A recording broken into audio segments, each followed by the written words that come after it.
Be'ezrat Hashem. So we're doing tonight Parachat Pinchas. But tonight is also the Hilula of Rabbi HaChaim ben Attar, which we call HaChaim הקדוש. Rabbi HaChaim ben Attar, he was born in Morocco in the city of Saleh. And then he moved to Israel. And he wrote a commentary in the Torah, HaChaim הקדוש, which I'm going to tell you in a few minutes the importance of this commentary. Okay? So tonight, you have in Ara Zetim, in the Mount of Olives, you have around 200,000 people gathering to celebrate the Hilula of HaChaim הקדוש. And out of those 200,000, 150 are Ashkenaz, Hasidic. He was Moroccan, but he was adored by the Hasidim, right?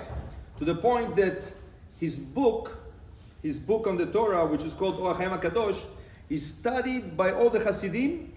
They learn it from A to Z every week in the parasha.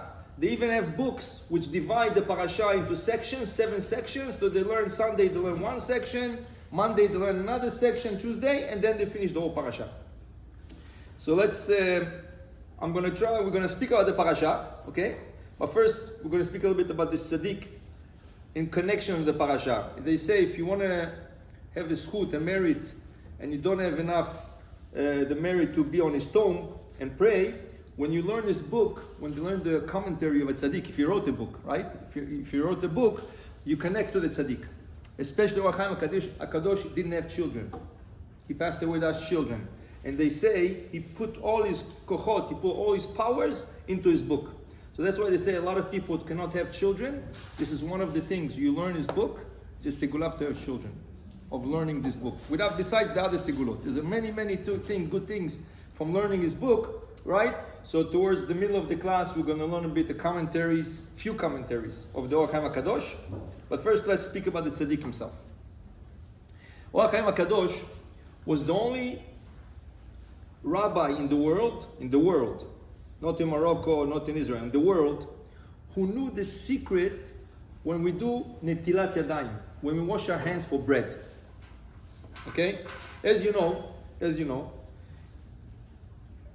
many years ago, like going back 3,000 years ago, when the Beit HaMikdash existed, right? Not everybody washed their hands for bread. Only the Kohanim would wash their hands for their holy bread. Their holy bread was called terumah. Terumah is bread, if somebody eats it and is not Kohen, chayav mitah. In HaShamayim, they make sure it doesn't pass 60 years in this world. Right? So only Kohanim can eat this bread. And the Kohanim must, it's an obligation, they must wash their hands. As you see, the netilah for bread is different than other netilah. When you come out of the bathroom, or when you wake up in the morning, the netilah is 1, 2, 3, 4, 5, 6. For bread it's different. It's 1, 2, 3, 1, 2, 3, right? It's a different netilah. And it's a different purpose.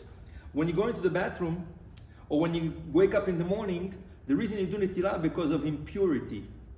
You sleep, they say you taste the taste of death, 1/60th of death. So when you wake up, it's like getting out of a cemetery. When you get out of a cemetery, you have to go there, you have to wash your hands, right? When you wake up in the morning, you were not in this world. Your neshama was completely up. So you have to wash your hands, you have to take off impurity. You go to the bathroom, you come out, it's impurity. But when you wash your hands for bread, it's not for impurity, it's for sanctity, kedusha. You bring it upon yourself kedusha because you're about to eat holy bread, right? And this was practiced only by Kohanim. If you're a Levi, if you're Israelite, you don't have to wash your hands. You eat your bread. Comes Shlomo HaMelech and his tribunal, in his beddin, and they install for everybody. If you're Israel, if you're a Levi, if you're Kohen, you have to wash your hands. Why? Because they saw that in one point, the Beit HaMikdash that Shlomo HaMelech built is going to be destroyed. He saw that Am Yisrael is going to go to exile. He saw that many people are going to lose their lineage. Which means, sometimes people, they are Kohen and they don't even know about it. They don't know. Then he finds out after he's 60 or 70 years old, wow, all those years I didn't know I'm a Kohen. Sometimes people, they call themselves, they're named Kohen, And one day he says, how are you Kohen? I know your grandfather. Your grandfather married a divorced lady. So basically your father already lost the Kihuna and you're not Kohen. Right? They saw with time a lot of things are going to happen like this. So they said, listen, if the Bet HaMikdash is going to be destroyed, Chas v'Shalom, which happened in the end, and when it's going to be rebuilt, a lot of people wouldn't know they're Kohen. And then they're going to find out they're Kohen. And then they're not used to wash their hands when they eat holy bread. So they're going to start eating bread and Chayav Mitah. We don't want this to happen. What does he do with this tribunal, Shlomo Melech? He decrees that all the Jewish people, before eating bread, they must wash their hands. Right? Everybody has to wash their hands. This case, tomorrow, Bet HaMikdash is built, Bezrat Hashem. We call Kohanim forward. All the Kohanim come. You know what to do already, right? Every time you eat bread, oh, for sure. We always wash our hands for bread. So we have no problem for that. Okay? So this is get everybody used to. But you have to understand. That cannot be the only reason why they installed it. Why? Because the day they installed it, the Gemara is teaching us, a celestial voice came from heavens and said, Im chacham lebecha beni, ismach libi gamani. If you're so wise to install such a mitzvah, which is a rabbinical mitzvah, it's not a Torah mitzvah. There's nowhere in the Torah that you have to wash your hands to eat bread. This is a rabbinical mitzvah. So what you said, very good. First of all, why are you sitting over there? What? You're asking a question that the Gemara asked. The Gemara said, we have 7 rabbinical mitzvot. For example, lighting the Shabbat candles is rabbinical. Doesn't say anywhere in Torah to light Shabbat candles. Lighting the Hanukkah candles, rabbinical. Who installed it? The Maccabi. Washing your hands for Netilat Yadayim, rabbinical. Right? Reading the Megillat Esther. Who installed it? Mordechai and Esther and the Beit Din. It's rabbinical. Right? Eruv. When you live in a place, you have to have Eruv. Rabbinical. Right? So there are 7 mitzvot like this, which are rabbinical. Ask the Gemara is asking, so how can you say a bracha when you light the Shabbat candles? Baruch atah Hashem Elokeinu melech haolam asher kideshanu b'mitzvotav. You sanctified us with your mitzvot, v'tzivanu, and you ordered us l'adlik ner shel Shabbat. Where does it say that Hashem ordered us to light the candles Shabbat? It doesn't say anywhere. It's rabbinical. The Gemara is asking, all the 7 is the same. Answers the Gemara. In the Torah it says one pasuk, whatever the rabbis tell you, right or left, you should listen to them. The Gemara is saying, by lighting Shabbat candles with a bracha, by lighting Hanukkah candles, by doing Netilat Yadayim, all those rabbinical mitzvot, you're doing a mitzvah of the Torah to listen to the rabbis.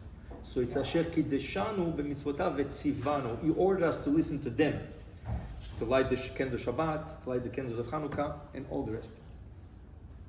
So, if the only reason why Shlomo HaMelech wouldn't store Netilat Yadayim because the exiles are going to forget, it wouldn't be good enough of a reason that Chachamim, that the celestial voice will come and say, oh, you're so wise, King Solomon, you're so wise, we're so happy in heavens for you. There's a lot more reasons of that. And the main secret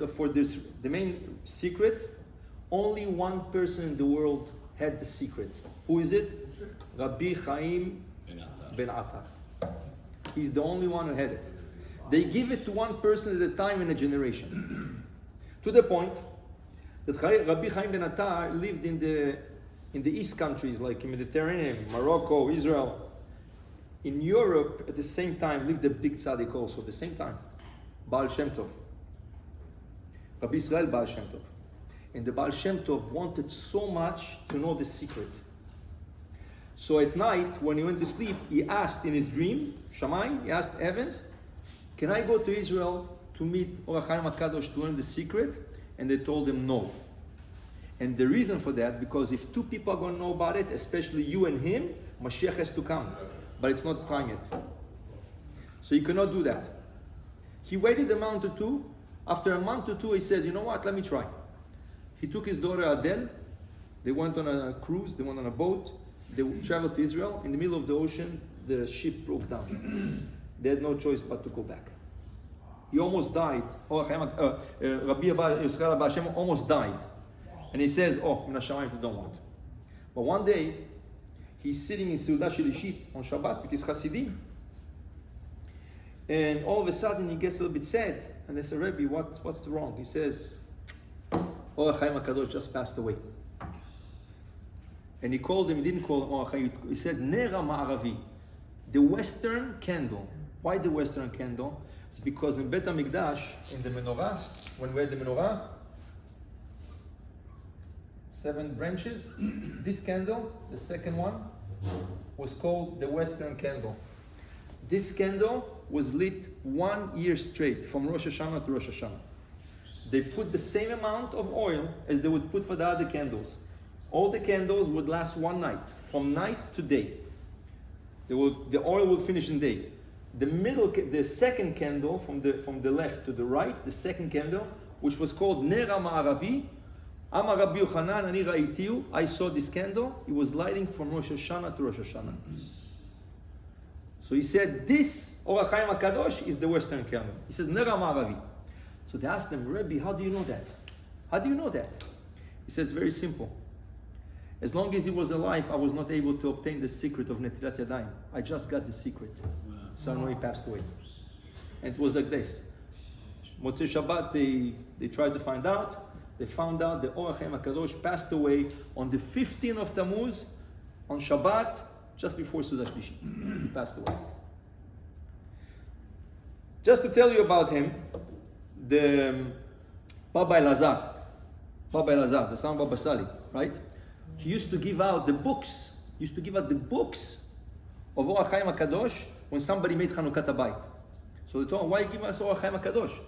Give us books of Bir Yaakov, of your grandfather, great-grandfather. He says, no. You bring Or HaChaim HaKadosh, you bring a blessing to your house, right? And especially if you read them, you bring a light into your house. That's what he said. Baba Saleh, Zecher Tzaddik Bracha, wouldn't sit down Friday night on the Shabbat table unless he finished all the commentary of HaChaim HaKadosh from A to Z on the Parachat. So he would do it all the week. He would read pieces. On Friday afternoon, he would finish up. And if he wouldn't finish, he wouldn't sit by the table. Till he doesn't finish the last commentary, lo yesheb b'shulchan. He doesn't sit on the table. This is Baba Saleh. And you probably heard also a big tzaddik in our times also, Rabbi Mordechai Eliyahu, Zecher Tzaddik Bracha. A lot of people would come to get askamot, to get like a blessing or something for their books they wrote. One time a rabbi, a very important rabbi, came over to him and he showed him his book. And the rabbi didn't want to give him a askama, didn't want to write something, a blessing or something. So they asked his shamash, why don't you give a blessing to this? You give everybody. He says, no, because I looked at the book and one of the pages says, Or HaChaim HaKadosh didn't know there's another commentary that he didn't see. So Rabbi Mordechai says, you write this on Or HaChaim HaKadosh? He didn't know? He didn't see? I don't give askama such books. So what did this person do? Listen what he did. He had connections in the house of Baba Sali. So he told somebody, please, get me an appointment with Baba Sali tonight. He said, okay. He came to Baba Sali and he told him. So he asked him, why he doesn't want to give you askama? He says, because I wrote, Or HaChaim HaKadosh didn't see the commentary. Titzeni po chatzuf, get out of here, he told him. I don't want to see you. That's what you wrote on Or HaChaim HaKadosh? Till you don't go to the tomb of Or HaChaim HaKadosh and ask for sorry, Mechila, don't come to my house.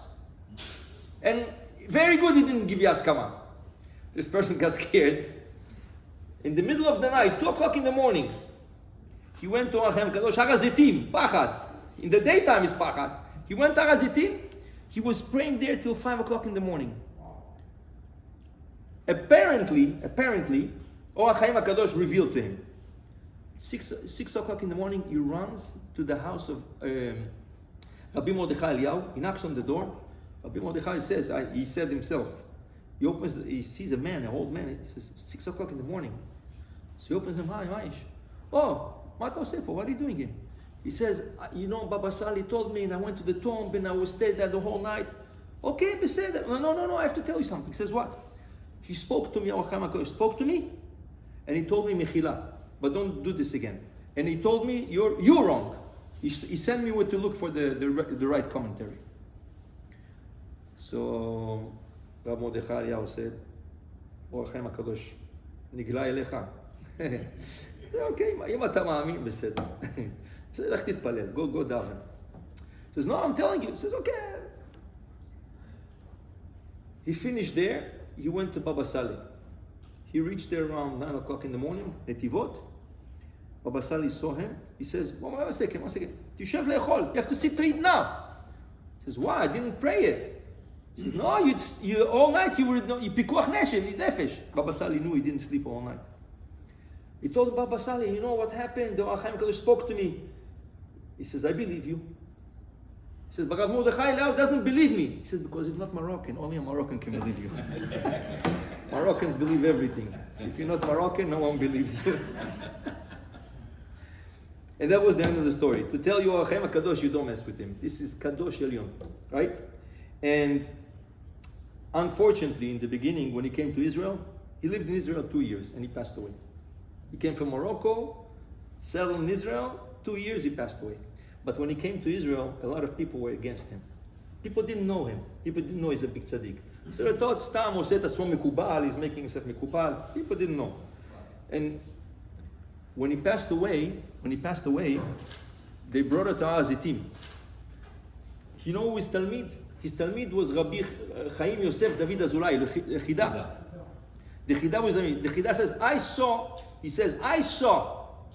We tried to bury him and we couldn't move the coffin. The coffin, they tried over there, the coffin doesn't move. They try over there, the coffin doesn't move. He says, we reached to a place and we felt that is where he has to be buried. Why over there? The HaChaim HaKadosh at this time, he wrote a book about halacha book, right?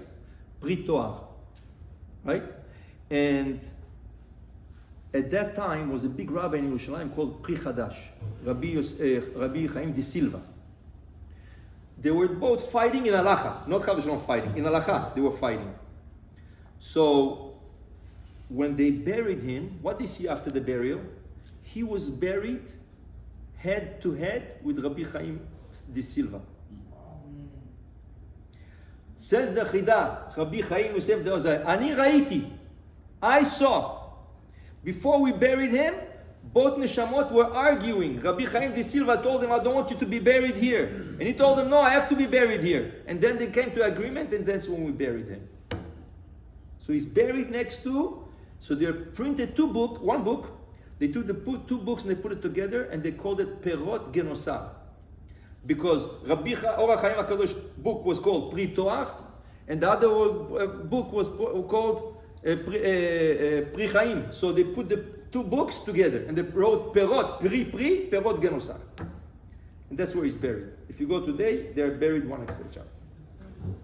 Okay, this is a little bit about Tzaddik. There's so many things about this Tzaddik. Rav, why did Hasidim like him? Because Hasidim, they like Sfaradim. As a rule. Yes. Baba Sali, they loved him, right? Oh, yeah. Why? Everything is Kedusha. Whatever is Kedusha, they love.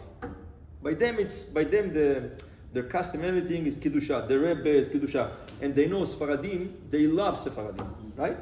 So wherever, because Baba Sali used to make also Tish, like the Hasidim, right? It's not called Tish, it's called Hilula. But for them, it's Tish, right? But they love thing, right? You see a lot of songs now, in our generation. They take a lot of Sephardi songs and they sing it Hasidic. It's very interesting. They take our songs and they make it Hasidic. Okay. It's funny. It's good. Sephardim are not so bad after all, huh? I want to tell you two commentaries, maybe 3 commentaries of the HaChaim HaKadosh on this week's parasha. As we said, connection with the tzaddik is connection with his words, what he wrote in the parasha. So let me make a small introduction. There is a story in the Gemara that there's a rabbi called Rabba Bar Shila. And Rabba Bar Shila meets Eliyahu Hanavi one day. Amar lo, he told him, oh, Eliyahu Hanavi, I know that you learn in the yeshiva של מעלה. You learn in the yeshiva upstairs. מה עושה הקדוש ברוך הוא עכשיו? what does HaKadosh Baruch Hu do now? He says HaKadosh Baruch Hu now is studying with the tzaddikim, and he says, "Atzadik hazeh, this tzaddik said that, this tzaddik said that, and this tzaddik." When he comes to Rabbi Meir Baal HaNes, he says, the other one said that. The other one, האחר. He says, why? Rabbi Meir Baal HaNes, האחר? He says, yeah, but you have to understand, Rabbi Meir Baal HaNes, he studied by a rabbi that became a renegade. He studied by a rabbi שנהיה כופר. הרב שלו, רבי אלישע בן אבויה. So Hashem says, אחד שלומד מכופר, somebody learned from a כופר, אני לא מזכיר אותו. I don't want to mention him. So the rabbi said, why? Why? Rabbi Meir Baal HaNes, you know what he did? It's like a person walking on the street. It's like a person walking on the street, and he finds a pomegranate.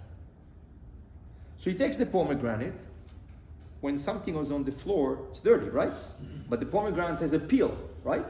So Rabbi Meir Baal HaNes, what do? He'll open the pomegranate, eat the inside, which is still clean and good, and throw away the peel. As he said that, as the Rabbi Bar Shila said that, Eliyahu Navi told him, oh, this second, I heard HaKadosh Baruch Hu saying, Rabbi Meir Beni Omer. Rabbi Meir, my son, says.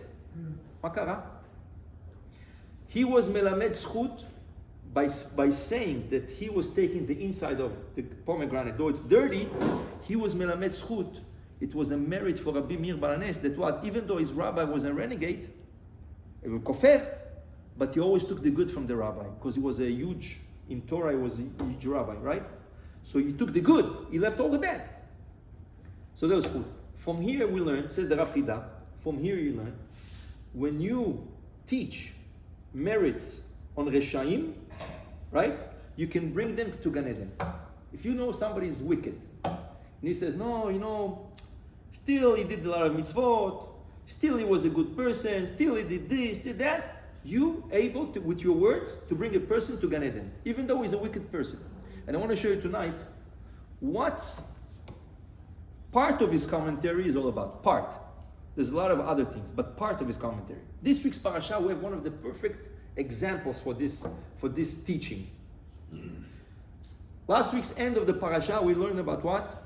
Zimri ben Salu, Nasi Shevet Shimon, the head of the tribe of Shimon, Zimri ben Salu, he meets a non-Jewish girl, Midianit, he brings her to Moshe Rabbeinu. He told him, Moshe, this girl, muteret, it's permissible to go with her or not? He says, ma pitom, she's goy, she's not Jewish, ma pitom. He says, but your wife is also from the same country, Midian. You lived in Midian, it's the same. Mom, what's the connection? Moshe Rabbeinu met his wife before the giving of the Torah, before Matan Torah. Second of all, when he met his wife after, he converted her. This one is not converted. The Torah was already given, you're not allowed.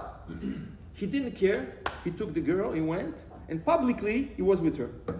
Comes Pinchas, Ben Elazar, and he takes a spear, right? And he stabs both of them, right? And he shows everybody, this is the person who did the sin, right? And that's the story, that's the end of the parsha. And the parsha says, because of the sin, 24,000 young students died, because they also did the same, because they had an example from this teacher, everybody did the same thing. יש לזה קשר עם רבי עקיבא? כן, יש לזה קשר עם רבי עקיבא. The קשר is the 24,000 were reincarnated in the students of Rabbi Akiva, right? And those 24,000, if we go backwards, not forwards, if we go backwards, those are the 24,000 that Levi and Shimon killed in Shechem. So Hashem gave them a chance to come back as students of Moshe Rabbeinu. They made the sin with Bnot Midian, they died. He gave them a second chance as the students of Rabbi Akiva, which was the utensil of Moshe Rabbeinu, and they didn't respect each other. Why? What was the lack of respect between them? Because each one, he was such high level. He said, oh, you went with this girl in the desert, you went with this Midianite. And that was, but you also went with Midianite. And they couldn't respect each other because of that, because they saw their past. Okay? So the story was, this is the end of the parasha of last week. And this week's parasha says that Shem Ish Israel Amukeh, the Israelite that was hit by Pinchas, His name was Zimri ben Salu. Nesi bet Av Shimoni was the prince, he was the head to the tribe of Shimon. HaChaim הקדוש is asking a question. אני לא מבין, I don't understand, he says. Last week, Parachat, when the story happened, the Torah didn't say names. Pinchas hit a man with a lady.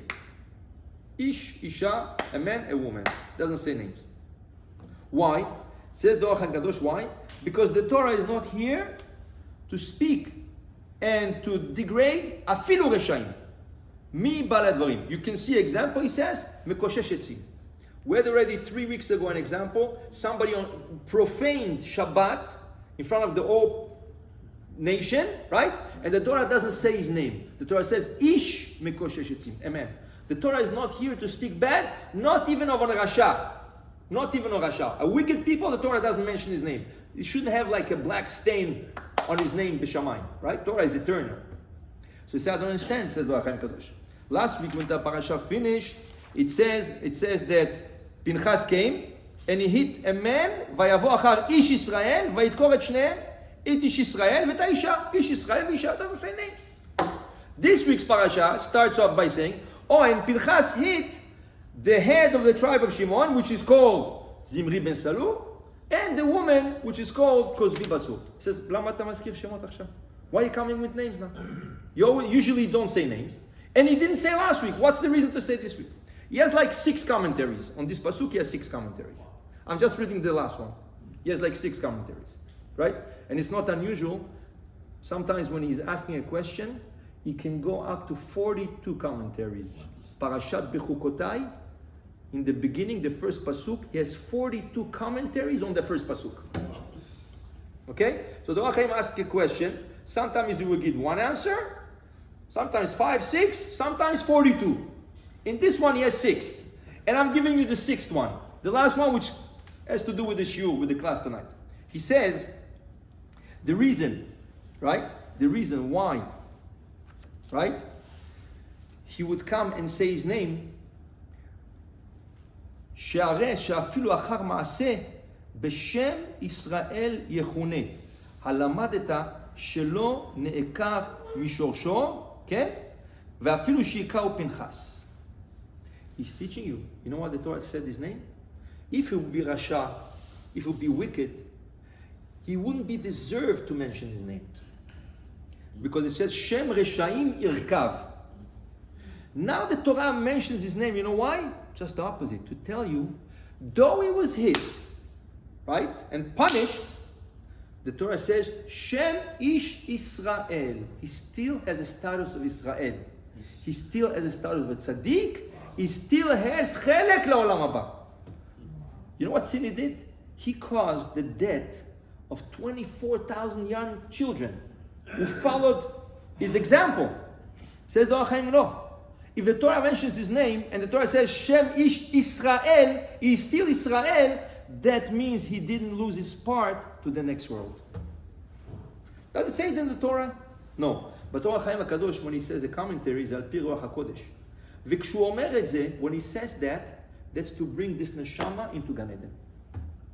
Thanks to him, now by writing this, he's bringing the neshama of Zimri ben Salu into Gan Eden. We would have thought he wouldn't get Gan Eden for that, right? With his commentary brings him. And I want to show you, this is just the first one. Shem Yisrael Amukeh. In the same parasha, few lines going afterwards, the Torah starts saying the names of the tribes. When it gets to one of the tribes, to the tribe of Reuven, the Torah enumerates the children of Reuven, and one of the children, Ubnei Eliav. There is a child called Eliav. Who are the children of Eliav? Nemuel, Vedatan, Va'aviram. Who Datan Va'aviram? Kirui Aida. The children of Eliav are Nemuel and Datan Va'aviram. Who Datan Va'aviram? The famous Datan Va'aviram. What's the fame? What is so famous? And why does it repeat it? Who Datan Va'aviram? Okay? You just said. Who Datan Va'aviram? Who Datan Va'aviram? It's repeating itself. Omer HaChaim הקדוש, listen to this what he says. Genius. He says, Moshe Rabbeinu was always having a problem with those two. since Egypt. Datan va'Aviram. No, before. Go up. Datan va'Aviram are the two Jewish people, the two Israelites, that the second day when Moshe Rabbeinu comes out, one wants to eat the other one, and Moshe Rabbeinu, hey, Rasha, why are you lifting your hand to eat your brother? It's your brother. Yesterday the Egyptian ate your brother. Now you want, right? Oh, you call me Rasha? And both of them ran to Paro to snitch about Moshe Rabbeinu. He had to run away from Mitzrayim, right? When he comes back to Mitzrayim, he's scared to come back because of those two. Hashem says, don't worry, they're dead. Rashi says they're not dead, they're still alive. He says, no, Hashem made them poor, so they be considered like dead. They gave him problems. He came to Egypt to speak to Paro. The labor became much harder, and it says when he came out of Paro's house, he sees Datan va'Aviram. Oh, what you did, why'd you come back? Why they start? In the desert, about the man, they said, no, the man would come Shabbat. Says Moshe Rabbeinu, no, the man would come Shabbat. They took the portion of the man and they dispersed it in the desert, right? They came with Korach. Every occasion they were against Moshe Rabbeinu, right? Says the HaChaim HaKadosh, Hu Datan va'Aviram.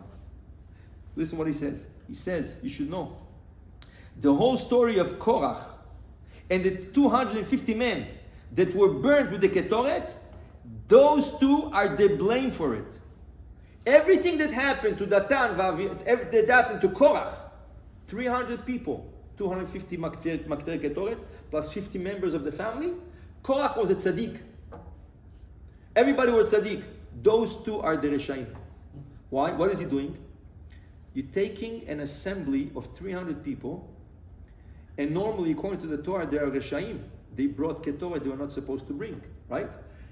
50 of them are the family of Korach, who is standing against Moshe Rabbeinu. So normally, they should not have Olam Haba. Comes the HaChaim HaKadosh says, no. Hu Datan va'Aviram. The whole thing is Datan va'Aviram. They instigated Korach. They instigated the 50 people. They instigated 250 people to bring the Ketoret. So at the end of the day, who's going to go to Gehenna? Only Datan va'Aviram. All the 300 people, Korach, יש לו חלק לעולם הבא. The Gemara says, Korach אין לו חלק לעולם הבא. The Gemara says, אין לו חלק לעולם הבא. Comes the HaChaim HaKadosh says, no, יש לו חלק לעולם הבא. He would go to Gan Eden. You know why? Because everything is the fault of Datan va'Aviram. Korach. The Gemara, sages in Gemara says, they don't go to Gan Eden, and he says they do go to Gan Eden. And if HaChaim says they do go to Gan Eden, they're going to go to Gan Eden. But you cannot exempt the whole thing. So out of 300, they reduced this thing to 2 people. Hu Datan va'Aviram. But did he have a reason to like only on them too? Like yes, because you find they were always, like I said, the history, they were constantly against them. For no reason, they were constantly against him, right? So if something like Korach happens... How can you like Korach listen to these... Yeah, sometimes people listen to people they're not supposed to listen, you know? And he says, that's what happened, okay? I want to show you more than that. A little bit more than that. Always in the same type of subject. The Torah HaChaim HaKadosh, we spoke about it, Sudah Shlishit Shabbat. Okay? Bilam. Wicked, right? Rasha, right? He wants to curse the nation of Israel 3 times. He wants to curse Am Israel. Every time he's trying to curse, Hashem switches the curse into a blessing, right? You cannot have wicked people more than that. Impure person, right? Bilam says the HaChaim HaKadosh is one of his prophecies. He says the following thing: Tamot nafshi mot yesharim, uti achariti kamon. I hope to die like the just of Israel, and to have my end of life like them. What does he want? He wants to die like a Jew. Why would you want to live like a Jew? You didn't live like a Jew. You want to die like a Jew. And how is it possible to die like a Jew if you're not Jewish? Okay? Says the HaChaim HaKadosh, Bilam is revealing us a secret. Okay, now, if you're not the HaChaim HaKadosh, you cannot know the secret. But he's revealing the secret in the parasha. He says, a non-Jew, which is wicked, whatever you want, if he's killed by a righteous Jew, right? Every force of evil, anything, can be a man, anything which is evil, must have a spark of Kedusha. Nitzotz shel Kedusha. One spark of Kedusha. Without this spark of Kedusha, this entity cannot exist. It must have something. Even Bilam had spark of Kedusha. Where was the spark of Kedusha of Bilam, you know? Rashi says, Hashem poked his eye. He was missing an eye. He had a hole. Why? Shtuma'ayin. Why? Because he was so impure, when Hashem had to talk to him, there was nowhere to place the Shekhinah. So he took out his eye, so it has a hole, it's empty, it's hollow, and the Shekhinah can reside to give him prophecy.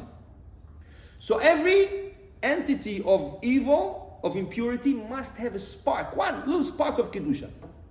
Says the HaKadosh, I will reveal you a secret misodot HaTorah. This is something from the secrets of the Torah. And only a Kabbalist like him could know that.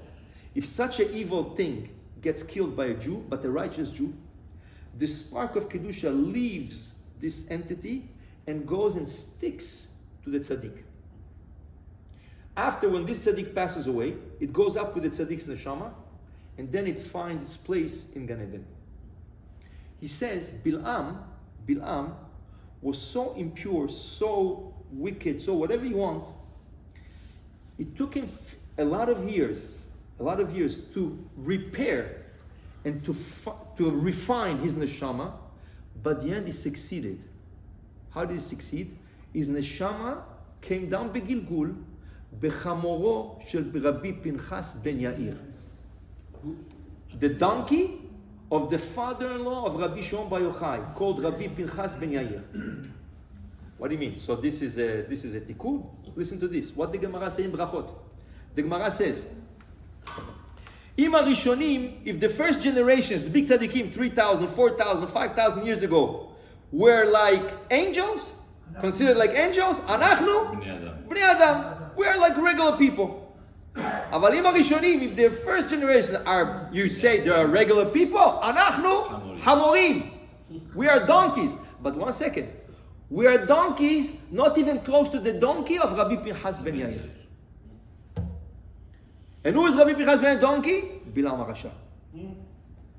His neshama came in reincarnation in a special donkey that would not eat something which is not kosher. Would not eat something which you didn't give the maaser, the 10% and the truma. Wouldn't touch. The Gemara is telling us that one day they stole this donkey and they brought him to the mountains to a cave, and there was a group of bandits over there, and for 3 days the donkey didn't want to eat. They were scared the donkey is going to die in the cave and make smell the whole cave. They sent it back home, and the donkey knew already its route to home. He came to, in the middle of the night, he started screaming. Rabbi Pinchas said, oh, you're probably hungry, you didn't eat 3 days. Right away give it food. חמורו של רבי פנחס בן יאיר. ומי זה? זה בלעם. זה התיקון שלו. This is his תיקון. פנחס הרג אותו, נכון? חזק. ולא חזר בפנחס, איך קוראים לו פנחס בן יאיר, פנחס הרג אותו. חזק. כן, כן. חזק, כל הכבוד. החיים אתה חזק. אור החיים הקדוש. חיים בן משה, חזק. To tell you, look at this, is even לומד זכות על הרשע הכי גדול שיכול להיות, on the biggest wicked רשע non-Jewish. This is only part of his commentaries. He has so many things. If you look at the commentaries, so many beautiful and interesting things. Sometimes, you have to understand, sometimes those commentaries are hard to understand. You have to learn it with somebody that understands. But even somebody understands, sometimes it's very hard to understand, right? You don't always understand the first. You have to read it, and sometimes it takes few years when you go over the commentary, and then you say, oh, now I understand what he meant. Because it's a deep commentary. But it looks like, when you read it, it's simple Hebrew. Like, you can read it, you can understand the Hebrew. It's not such complicated Hebrew. But the beautiful part is the questions and the answers. Question, answers, right? This was the type of the tzaddik, right? Tzaddik, what did tzaddik do? Tzaddik tries to bring everybody back to their source. The job of a tzaddik, when a tzaddik comes to earth, what for? Because he's righteous? No.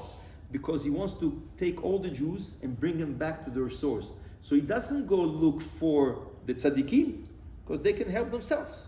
He goes to look for the wicked people, for the low class people, right? The ones that have no chance to go anywhere. He goes to get those people and to bring them back to the source. And why is it so important? Why, you want to do chesed? Why it's so important? The Gemara says in Masechet Nida, Gemara says, אין משיח בא, משיח cannot come, עד שיכלו כל הנשמות שבגוף. Tosfot says, מה זה נשמות שבגוף?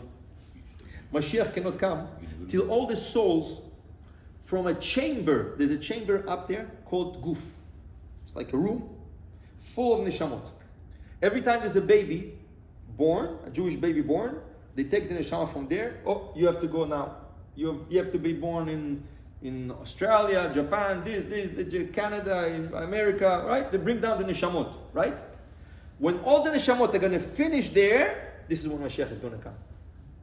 But the problem is, you know what's the problem? The problem is, if somebody goes down to earth and he doesn't do his mission, he has to go back to the chamber. So when is it going to finish? So it's an endless cycle. So I heard the beautiful commentary.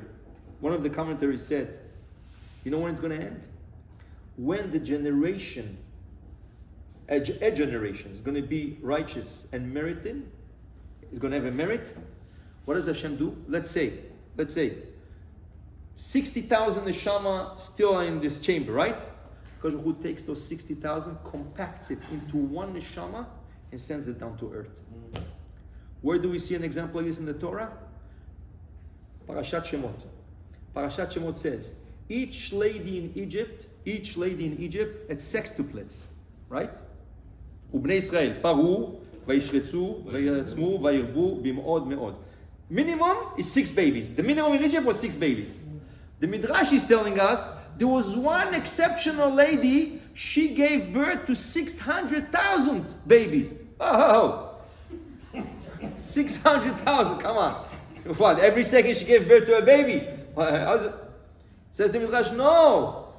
There was 600,000 neshamot in the Otzar. What does Hashem do? He compacts it in one neshama. Who is this neshama? Moshe Rabbeinu. Moshe Rabbeinu comes down as the Mashiach.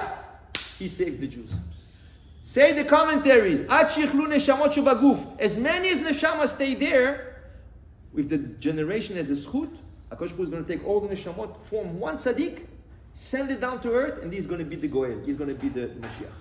Right? He's going to save Am Yisrael. To tell you, he's born a Mashiach. Mashiach is born a Mashiach in that case. Yes, he's born Mashiach, right? With the potential. Okay. Potential. Why? Yes, Potential, because sometimes they're born with the potential, they might give it away. The Gemara gives us an example, Chizkiah HaMelech. Chizkiah the king was the potential Mashiach. He was supposed to be Mashiach. He saved Jerusalem from 1 million soldiers who came to siege Jerusalem and to kill all the people at that time. He was Mashiach, and the next morning Hashem says he's not Mashiach anymore. Why? Because after he woke up and he saw the miracle, 1 million soldiers dead in the mountains of Jerusalem, the Judah and Samaria, all those, he didn't say thank you. So Hashem said, Ma, Mashiach lo omer todah? Mashiach doesn't say thank you? You don't sing Hallel? You don't sing nothing? Hashem says, that's it. You're taking away the crown, taking away the thing. So there's a potential, right? But the generation also have the zchut. מה אתה אומר? מי יגיע? Who's going to arrive first? בית המקדש או משיח? They're all going to come together. First we need, before the Mikdash, what do we need? Last week we learned? Para Aduma. First we need the red cow. Once we found the red cow, we know Mashiach is here. Once Mashiach is here, Eliyahu Navi goes on top of Mount Tabor, right? He's going to sound the shofar for 3 days. For 3 days he's going to sound the shofar. Mashiach is coming, Mashiach is coming, Mashiach is coming for 3 days, and then Mashiach is going to come. And hopefully we're going to have the zchut and the merit to be in this such a generation. Baruch Adonai le'olam, amen ve'amen. Yosef. Press the button. רבי חניה הקשה אומר